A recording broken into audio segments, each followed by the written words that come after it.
many of us Sierra students we study is the inertia of organizations in the face of change. How did you go to inspire the leaders and frontline staff to believe in the vision that you set out and some of the changes that you wish to implement? That was difficult, and then to some extent, I would have to humbly say that I failed. One of the first promises I made publicly was that we'd rationalize the group and reduce the number of businesses and reduce the number of companies. I often talk about the first thing that I did with great gusto, which was to get us out of the soaps and toiletry business, which didn't seem to fit. And I ran headlong into an issue of what were we doing? We were getting rid of a company that had second and third generation employees. It was an unheard of thing, and who was this person who was making change for the sake of change? Right. And I got attacked from all quarters. The media attacked me, the stock market attacked me, and of course there was a resentment from within the company as to which company would follow now after this.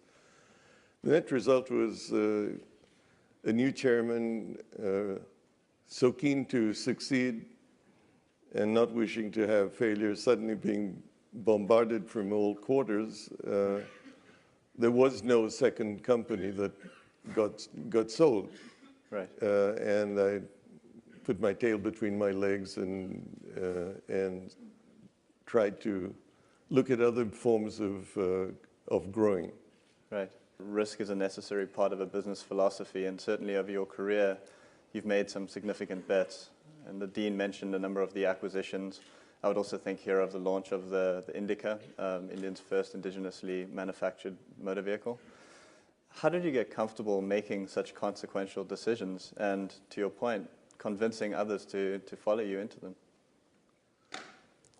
I think convincing myself that it would work is a judgment call in terms of the faith you put in your people to do this. And case in point was on the Indica. Conventional wisdom said that you couldn't enter the car business without having a collaboration, and certainly to think of designing a car domestically and producing it was an unheard of thing. My friends, as we launched the car, started to distance themselves from me. Right. And it wasn't for me, it was to distance themselves from failure. Right. And it was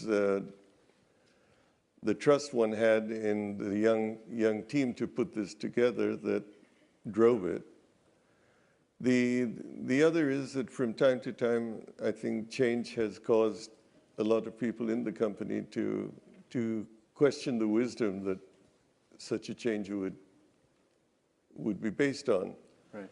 And I've been lucky, and in some cases it's been difficult, but by and large, India is a country that has such a great potential that change is, by and large, well received.